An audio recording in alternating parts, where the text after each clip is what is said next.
You've got 3 mentors, maybe 4. They give great advice, coffee chats, career frameworks, really supportive people.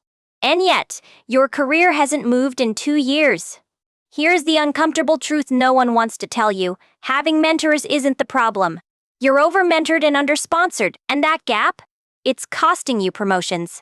This episode breaks down the critical difference between people who help you imagine your future and the ones who actually make it happen.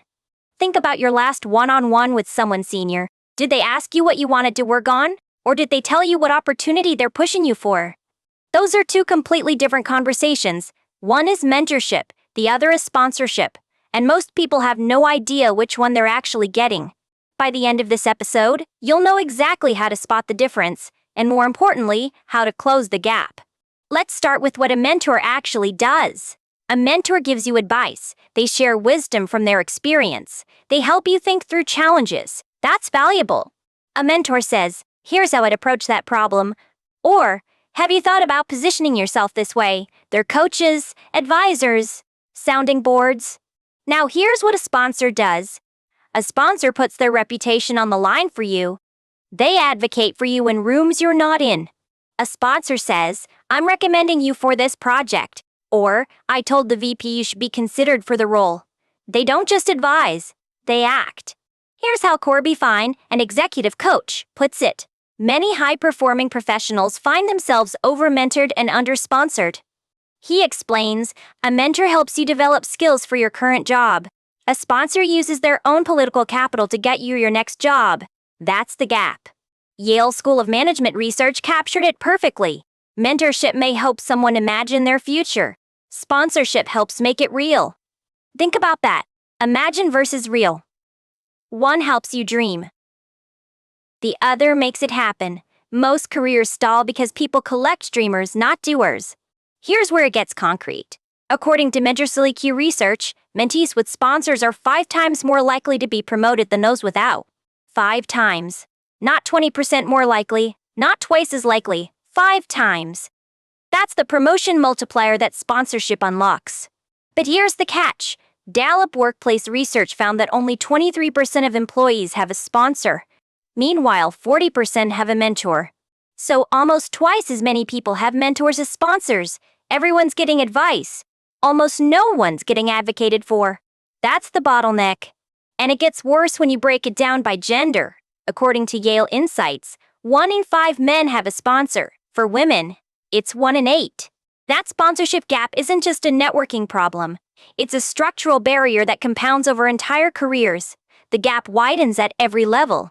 MentorSleeQ's analysis found something even more striking. For promotion prospects, sponsorship matters more than gender, personality, education, and experience combined.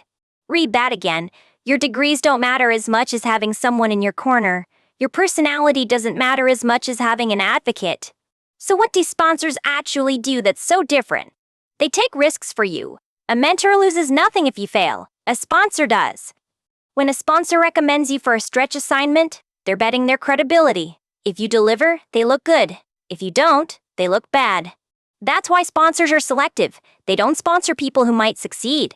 They sponsor people who will make them look brilliant for recommending them.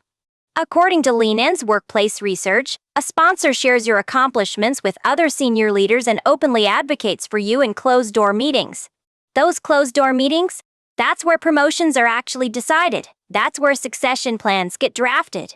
That's the room you need representation in. Here's proof that sponsorship works at scale. MentorSleeQ's 2023 study found that formal sponsorship programs increase promotion rates by 45% for women. And for minorities, 39% increase in promotions. When organizations build sponsorship intentionally, the gaps start to close. Gallup found that employees with formal sponsors are 38% more likely to say their workplace offers equal opportunity for advancement. So sponsorship isn't just good for individuals. It actually changes how people perceive their organization's fairness. That's cultural transformation through relationship architecture. And here's an interesting twist. MentorSleeQ data shows that people who serve as mentors are 6 times more likely to be promoted themselves. Sponsorship creates reciprocal elevation.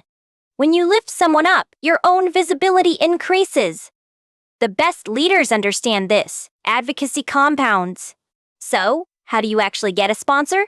It's not about asking, it's about earning. Here's the first tactical move: audit your advisory network. Take out a piece of paper right now. Draw 2 columns. On the left, write every mentor you have. On the right, write every sponsor. Be honest. A mentor gives you advice when you ask. A sponsor brings you opportunities you didn't know existed. A sponsor talks about you when you're not there. If your sponsor column is empty, and for most people it will be, that's not a failure. That's a diagnosis. Now you know what to build. Here's the uncomfortable truth about sponsorship: you can't request it. Nobody becomes your sponsor because you asked nicely. Sponsors are earned. Sponsors emerge when someone senior has watched you deliver. Not once, consistently. They need a track record they can point to and defend. Before you approach a potential sponsor, ask yourself, what exceptional results can they point to? If you can't name specific wins, that's your first priority. Think about it from their perspective. They're going to stake their reputation on you. What evidence are you giving them that this is a safe bet? Here's another tactical insight: make your sponsor's job easy. Give them ammunition. Send brief updates about your wins in a format they can forward. 1 sentence: just closed the Morrison account, 30% above target. That's it. No long stories, just proof they can share in 10 seconds. When a sponsor advocates for you, they're repeating what you told them. If you make it easy, they'll do it more often. If you make it hard, they won't. Now, who should you target as a potential sponsor? Not just anyone senior. You need someone 1 to 2 levels above you who has direct influence over the opportunities you want. Someone 4 levels above you might seem impressive, but they're too far removed from your day-to-day. They won't see your work. They can't vouch for specifics. The sweet spot is someone who can see your work, has decision-making power, and sits in the rooms where your next opportunities get discussed. Here's a question that separates mentors from sponsors. Listen carefully next time you're asking for guidance. I'd love your advice on how to position myself for senior roles. That's mentor mode. It invites general guidance. It asks for wisdom. Nothing wrong with it. Would you be willing to recommend me for the Horizon project? That's sponsor mode. It invites action. It tests whether this person will stake something for you. Pay attention to how people respond to sponsor mode questions. If they deflect, they're not your sponsor. If they say yes, now you have data. Some critics argue that sponsorship perpetuates who you know dynamics, and they're not entirely wrong. Informal networks have historically advantaged those already connected. First-generation professionals often lack access to these networks. So do people from underrepresented backgrounds. The playing field isn't level to begin with. But here's the counter-argument. Formal sponsorship programs actually democratize advocacy. They make visible what used to happen only in private. When organizations build sponsorship intentionally, they extend access to people who never had it. The 45% promotion increase for women, that's democratization in action. So what if your organization doesn't have a formal program? You build your own. You become intentional about cultivating relationships that go beyond advice. Use a framework that might help. Every quarter, identify 1 person who could become a sponsor.